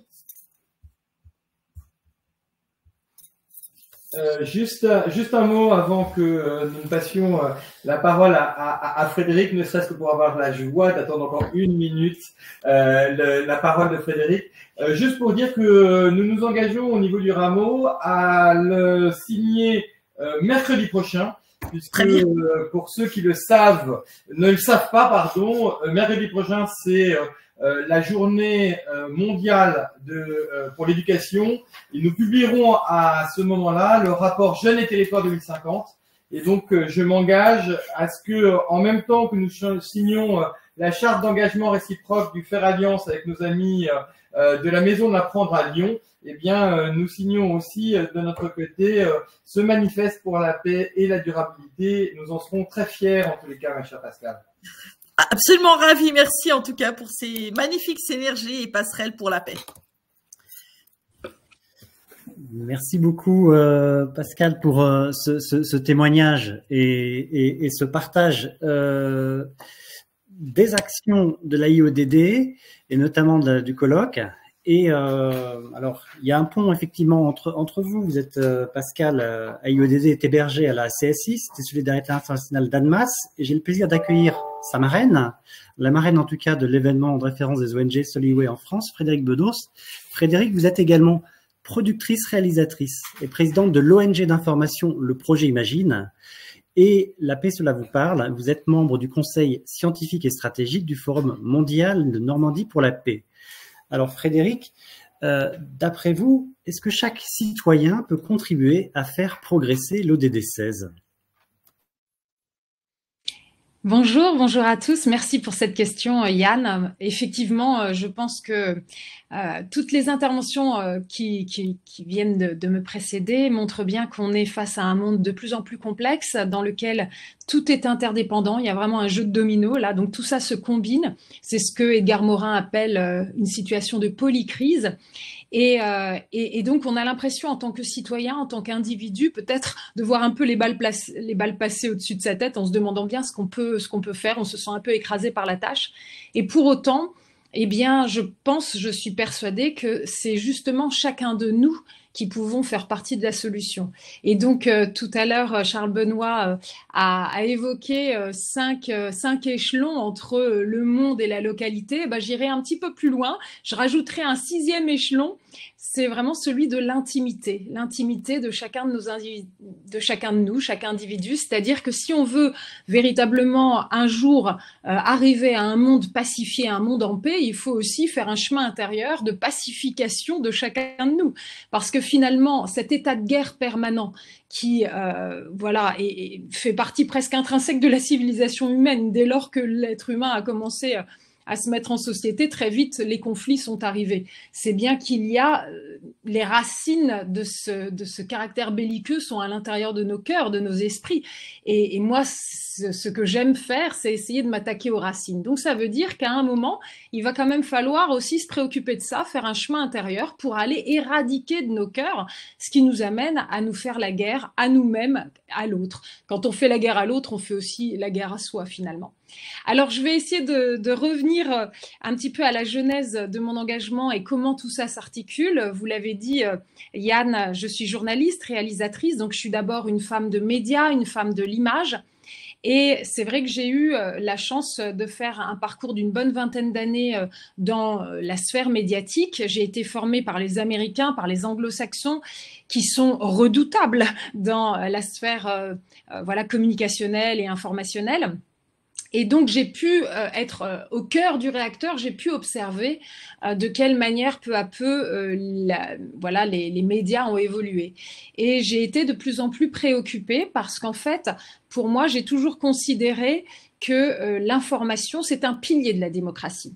C'est parce que les citoyens doivent vraiment avoir accès à une information libre, juste, nuancée et complexe, parce que c'est ce qui va faire d'eux des citoyens éclairés. Et à la lumière de cette information éclairée, eh bien, ils vont pouvoir agir en leur âme et conscience, ils vont pouvoir se positionner en tant que citoyens et véritablement prendre part à la marche du monde. Donc c'est très important. Et donc ce que j'ai observé au fur et à mesure, c'est une information de moins en moins juste, de moins en moins ajustée, de plus en plus caricaturale, donc fausse.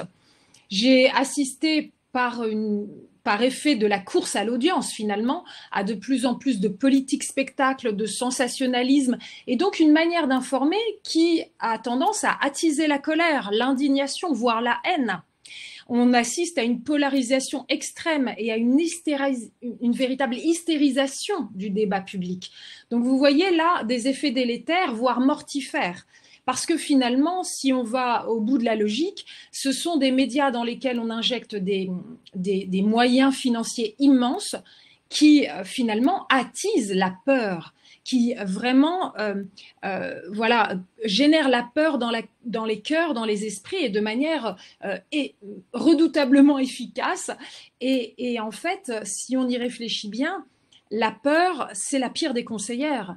La peur fait qu'on va se replier sur soi, qu'on va privilégier sa petite communauté, sa petite famille contre les autres, qu'on va aussi stigmatiser l'autre, celui qui est différent de soi, qu'on va même chercher des boucs émissaires. Ce sont tous les mécanismes que l'on a observés dans le temps et qui ont amené aux guerres. Et si on va au bout du compte, là je vais vraiment très très vite, mais moi, voilà mon analyse, c'est que la peur, c'est le véritable ennemi de l'amour.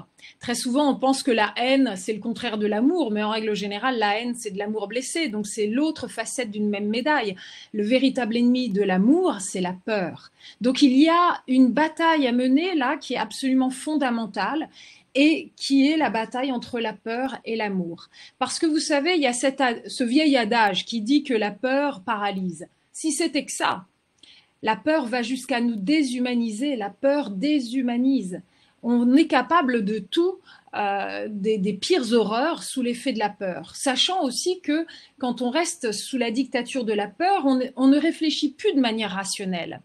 Donc vous voyez, il y a beaucoup de choses voilà, qui sont vraiment très inquiétantes.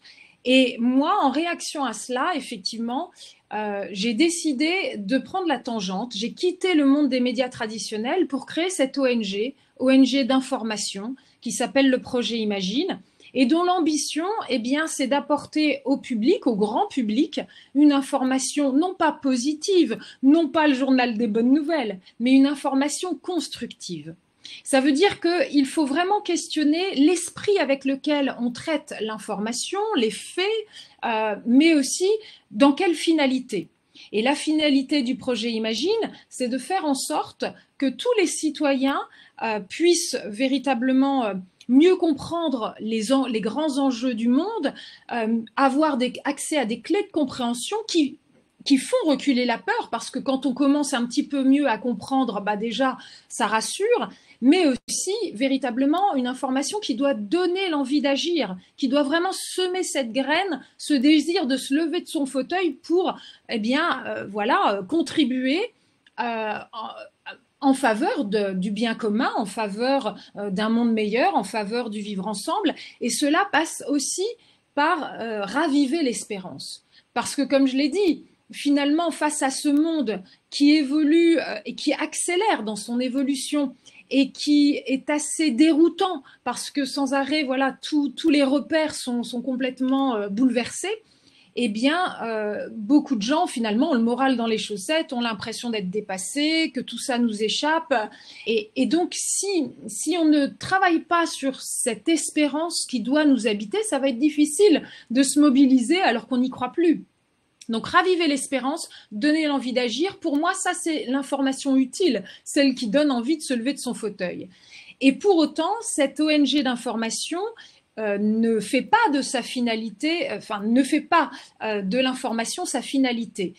L'outil médiatique, le média, c'est un moyen, et donc c'est le moyen que nous utilisons, c'est-à-dire le pari de s'appuyer sur la puissance de frappe des médias pour diffuser à grande échelle cette espérance et ce désir d'agir. Mais une fois que les gens ont envie de se lever de leur fauteuil, bah, c'est pas là qu'il faut les laisser au milieu du gué, parce que très vite ça risque de retomber comme un soufflet. On ne sait pas comment faire, par où commencer.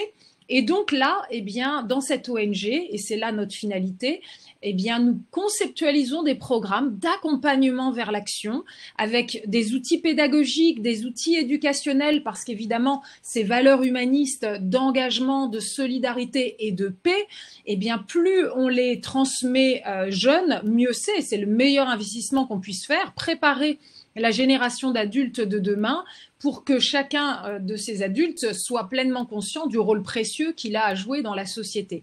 Et donc, nous avons des programmes dans les écoles, dans les universités, mais aussi dans les secteurs sensibles de la société. Et aujourd'hui, même, nous avons un programme pour les entreprises, c'est-à-dire vraiment nous adresser à tous les citoyens. Donc, tout ce que je dis là peut paraître un peu curieux. Au début de l'aventure du projet Imagine, d'ailleurs, on nous regardait un peu avec des yeux ronds. Aujourd'hui, je pense qu'on est de plus en plus nombreux à s'apercevoir qu'en fait, on s'attaque à un problème absolument fondamental, très épineux. L'arrivée des chaînes d'infos en continu un peu partout dans le monde a amené de plus en plus sur le devant de la scène des débats d'opinion qui sont devenus des véritables foires d'empoigne dans lesquelles on ne s'embarrasse pas véritablement de la réalité factuelle. Nous sommes maintenant à l'ère de la post-vérité, des faits alternatifs. Et puis, il y a évidemment derrière tout ça des stratégies d'influence et d'ingérence qui sont phénoménales. L'ingérence, ça a toujours existé, bien sûr, mais aujourd'hui, eh bien, ces stratégies d'ingérence s'appuient sur des outils mondialisés, globalisés, qui sont ultra performants.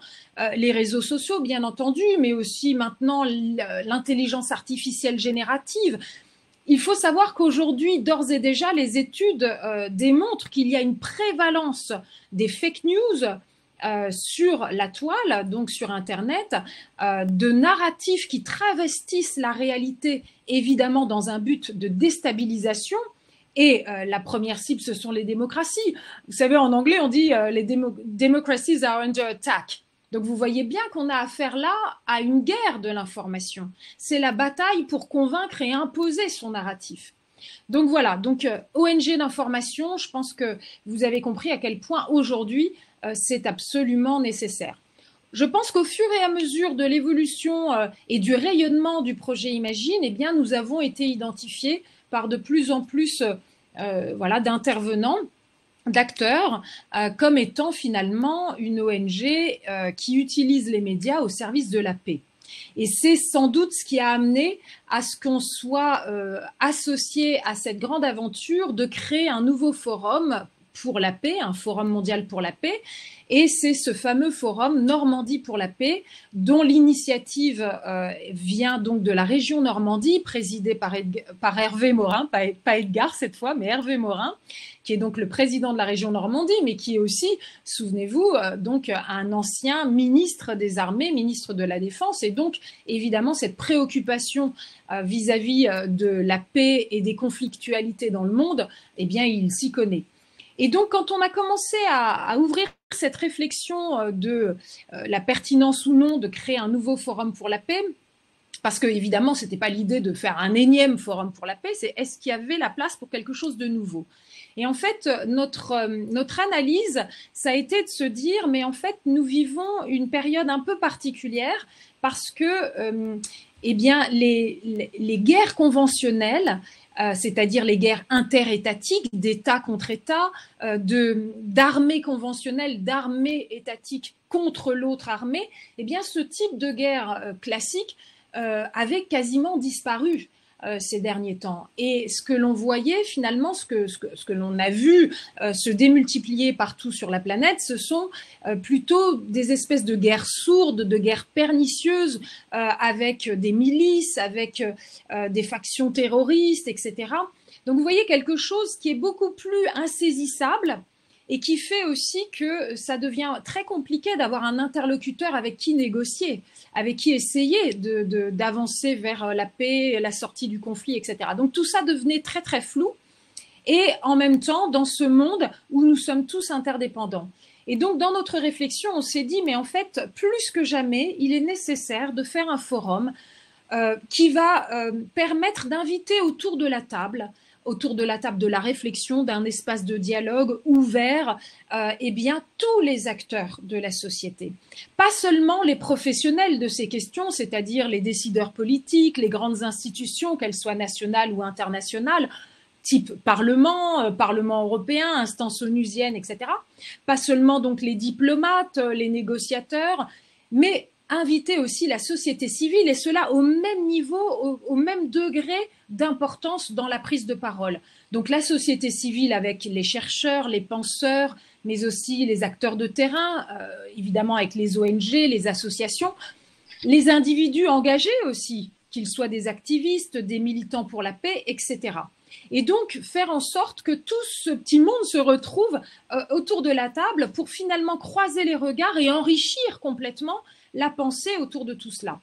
Et ce qui nous a paru vraiment nécessaire aussi, c'est tout de suite de poser un très haut degré d'ambition, parce qu'en fait, si on veut valoriser la parole de cette société civile, le mieux, c'est justement de faire en sorte qu'elle puisse interagir, répondre dans un dialogue ouvert avec des décideurs de premier plan.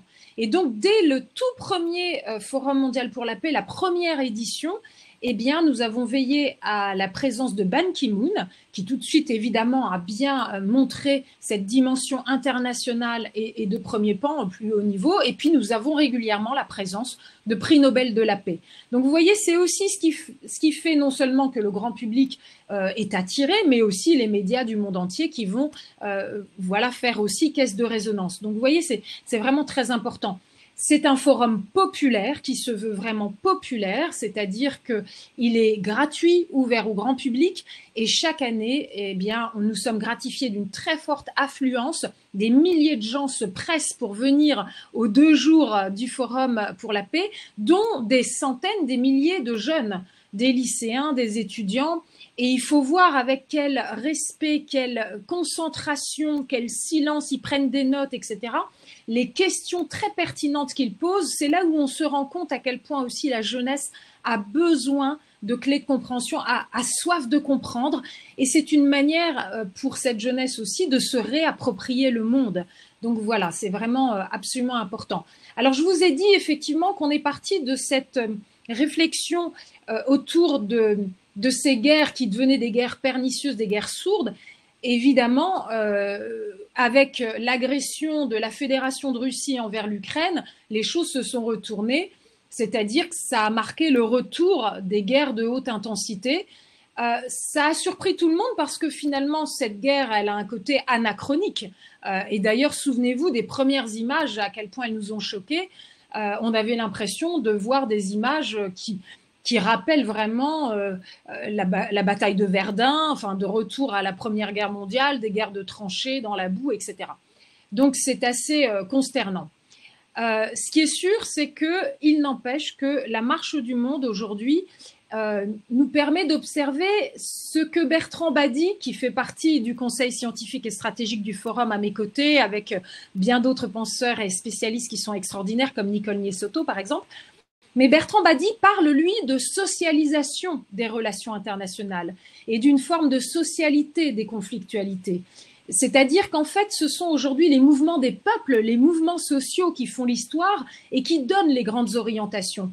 On observe des mouvements de résistance, que ce soit à des régimes tyranniques, à des pouvoirs religieux ultra-rigoristes et archaïques, des mouvements féministes, les femmes qui se battent pour leurs droits. Donc vous voyez, il y a tous ces remous qui font que finalement, c'est le moment, c'est une invitation pour nous tous à nous mobiliser, peuple du monde, pour essayer d'obtenir ce qu'on pourrait appeler un nouveau contrat social mondial. Et donc d'associer, c'est vrai, ça peut paraître curieux d'associer le mot social pour parler de guerre, de paix et de diplomatie, mais en réalité, c'est l'évolution à laquelle on assiste. J'en arrive à mon dernier point maintenant, c'est j'ai envie de vous faire part un petit peu de ma sensibilité, de mon approche de l'état de guerre et de paix et comment on peut essayer d'aborder cela. En fait, je me dis que si on y réfléchit bien, l'état de guerre, il est permanent pour la plupart des personnes qui sont vulnérables, fragilisées, voire marginalisées. C'est-à-dire qu'en fait, j'ai tendance à penser que notre société est intrinsèquement belliqueuse. Si on y pense, quand on y pense, dès l'école, on se retrouve dans un système qui prône vraiment la compétition, on doit être le meilleur, avoir les meilleures notes, etc. On est déjà dans quelque chose où il faut jouer des coudes, essayer de se faire remarquer. Le monde économique, il est basé lui aussi sur la compétition, la performance, il faut être le meilleur que l'autre. On parle toujours du caractère impitoyable du monde des affaires. Donc en fait, c'est une société qui, dès notre plus jeune âge, fait de nous des gladiateurs, ni plus ni moins. Donc vous voyez, je pense qu'il y a vraiment, encore une fois, des racines qui doivent être vraiment prises en compte et qu'on doit complètement changer de paradigme. Donc j'ai tendance à penser à une société en guerre. Il y a un instant, Pascal Fressoz, que je salue, a fait allusion à l'abbé Pierre. Quand je parle de société en guerre, je ne peux pas m'empêcher de penser évidemment aussi à la grande précarité, la grande pauvreté de nombre d'entre nous.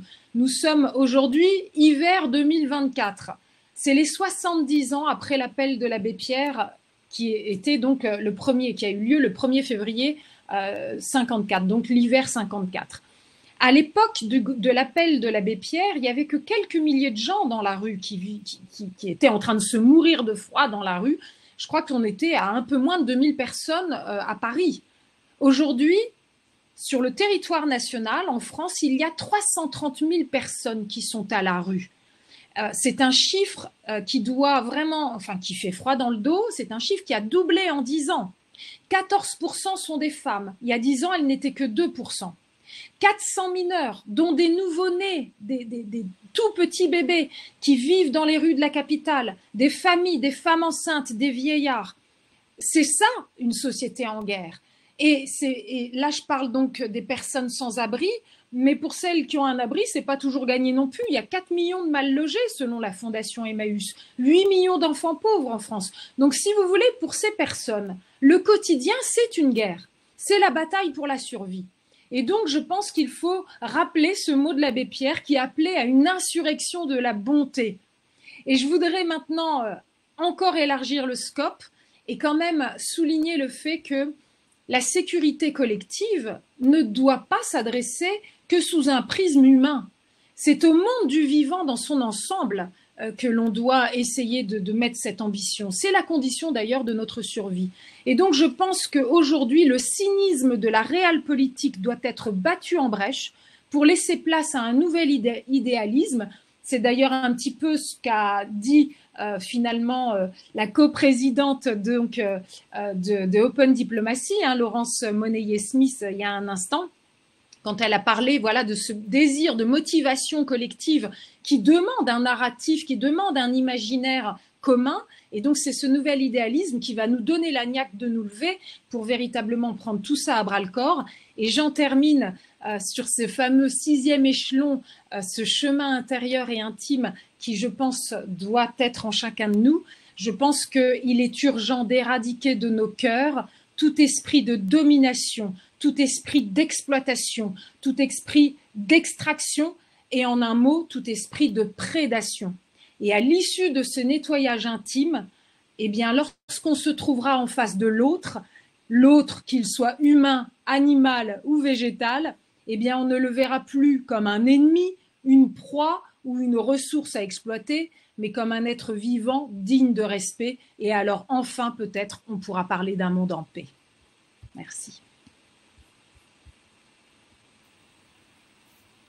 Merci beaucoup, Frédéric. Ce qui est très intéressant dans ce tour de cette boussole, c'est d'avoir finalement pu passer de l'institution au niveau mondial et au niveau France à la personne et aux médias, en passant par les organisations.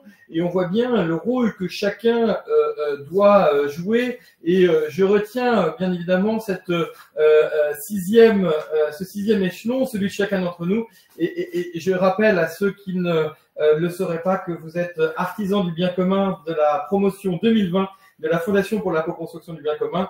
Et la Fondation aura sa 4e promotion en octobre prochain. Et donc, bien évidemment, la façon dont chacune des personnes, chacune des organisations et chacun des territoires est en capacité finalement d'agir, on voit bien là toute l'importance de l'articulation finalement entre les différents échelons, puisque c'est cette capacité finalement à interagir des personnes, des organisations et des systèmes politiques que nous pouvons trouver les réponses à la paix. Le pacte civique de nos amis l'avait très clairement posé en 2011 et il est heureux finalement de pouvoir l'incarner pour ce bilan et perspective 2024. Je vous remercie vraiment infiniment à toutes et à tous d'avoir pu intervenir sur ce sujet-là. On voit comme il est important d'avoir par rapport à la même situation des éclairages complémentaires, puisque c'est ça qui nous permet d'appréhender et d'approcher le plus près possible finalement la diversité des réalités de chacun d'entre nous. Et merci aussi Frédéric, bien évidemment, d'avoir insisté sur les plus fragiles d'entre nous, parce que nous sommes tous fragiles et que la question de la fragilité est aussi peut-être une façon de pouvoir aborder différemment cette paix. Et encore une fois, c'est bien parce que les plus fragiles d'entre nous, qui étaient ces mères et ces pères qui voyaient mourir leurs enfants, qui ont pu se mobiliser à travers la FM Téléthon, qu'aujourd'hui nous avons des traitements qui nous ont par exemple permis de sortir en 10 mois de la Covid-19. Donc on voit bien que la fragilité individuelle, lorsqu'elle est solidairement prise en compte, peut devenir une force collective. Et c'est bien ça un message de paix. Et d'ailleurs, c'est le message que nous disent les jeunes.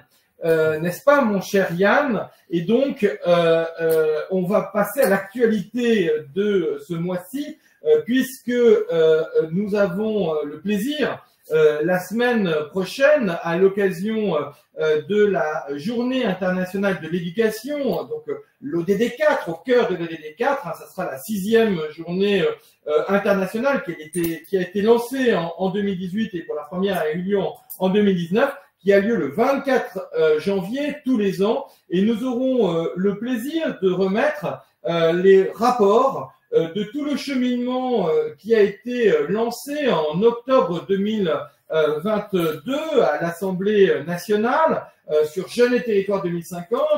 Je l'ai évoqué tout à l'heure, le colloque, un an après, que nous avons fait au Conseil économique, social et environnemental. Et nous serons à Lyon, aux côtés de nos amis de la Maison de l'Apprendre, qui organise le 5e festival de l'Apprendre, pour partager en territoire, pour incarner cette territorialisation de l'action, la volonté des jeunes, et non seulement la volonté des jeunes, mais aussi la capacité des territoires à les mobiliser et la force des associations, des actions, des acteurs d'intérêt général à pouvoir mobiliser cette énergie collective aux côtés de nos collectivités territoriales et de nos institutions. Et pour pouvoir incarner cela, l'actualité l'a fait cheminer au long de nos jeudis de l'ODD 17, puisque pour ceux qui suivent toutes les semaines l'actualité, vous avez vu que le récit du mois, le 4 janvier, était sur le récit de l'engagement territorial de la jeunesse, tel qu'il a été publié dans le dossier de Juris Association en décembre. Il est librement accessible. Merci à Lefebvre Dalloz de nous donner la gratuité de l'accès à ce dossier qui a été fait pour montrer justement cette envie de la jeunesse, cette action de la jeunesse déjà là. Vous avez pu entendre le jeudi dernier, le 11 janvier, Camille Roger, chef de projet Jeunes et Territoires 2050, qui a témoigné de cette envie d'engagement des jeunes, mais aussi de cette réponse déjà là des territoires. Et je rappelle pour ceux qui suivent les interviews du mois que cette interview suivait celle de Cédric Villani. Pourquoi je fais un petit clin d'œil? Parce que on a parlé de l'importance de cette question de la numérisation de notre société, que ce soit le général Norlin ou Frédéric Bedos. Eh bien, il nous semblait important, après avoir entendu le mathématicien Cédric Villani sur les enjeux de la transformation de l'intelligence collective, d'entendre la façon dont les jeunes appréhendent la co-construction territoriale. Et puis, la semaine prochaine, nous aurons la chance, le 25 janvier, d'avoir le podcast, le 5e podcast de la série Comment vas-tu bien la planète sur l'ODD 17, qui sera sur ODD 4, comment apprendre à faire alliance pour réinventer nos modèles, autour bien évidemment des résultats à la fois de Jeunes et Territoires 2050 et de cette préparation du festival de l'apprendre qui sera tout à fait passionnant. Nous aurons aussi l'œil des jeunes étudiants qui se mobilisent. Vous aurez vraiment un podcast passionnant et merci encore à notre ami Patrick Longchamp d'animer ces podcasts qui éclairent de façon très concrète comment l'ensemble des personnes, des organisations et des institutions peuvent construire ensemble le monde de demain, un monde plus juste et surtout un monde de paix. Et bien évidemment, nous bouclons la boucle puisque c'est en mobilisant les jeunes dans cette capacité à inventer ensemble leur territoire que nous pouvons avoir des institutions plus efficaces. Nous sommes donc bien à croisement entre l'ODD 17, l'ODD 4 et l'ODD 16, puisque, comme ça a pu être dit, il nous faut réapprendre finalement à savoir comment vivre ensemble. Il nous faut reconstruire notre contrat social et cette logique-là, c'est avec les jeunes et grâce aux jeunes que nous allons pouvoir le faire ensemble. Et nous sommes bien là au cœur finalement de la vision systémique de l'agenda 2030 des objectifs de développement durable. On sait tous que dans un cheminement de transformation, c'est le mi-chemin qui est le plus difficile. Nous avons fêté les 8 ans de l'agenda 2030 en septembre dernier. Il nous reste 7 ans pour agir. Eh bien, il est temps d'agir au quotidien. Cher Yann, d'ici la semaine prochaine, il faut peut-être commencer par s'inscrire au prochain webinaire. Exactement. Merci Charles Benoît. Rendez-vous pour tous ceux qui sont intéressés au 3e jeudi du mois prochain. Ce sera le 15 février exactement, jeudi 15 février à 13h, avec un focus sur l'ODD 3, innovation territoriale au service du bien-être de tous, en partenariat avec le département de l'Aude et qui sera animé par le réseau des catalyseurs territoriaux. Excellent après-midi à toutes et à tous et un grand merci encore à toutes nos intervenantes et intervenants. Au revoir.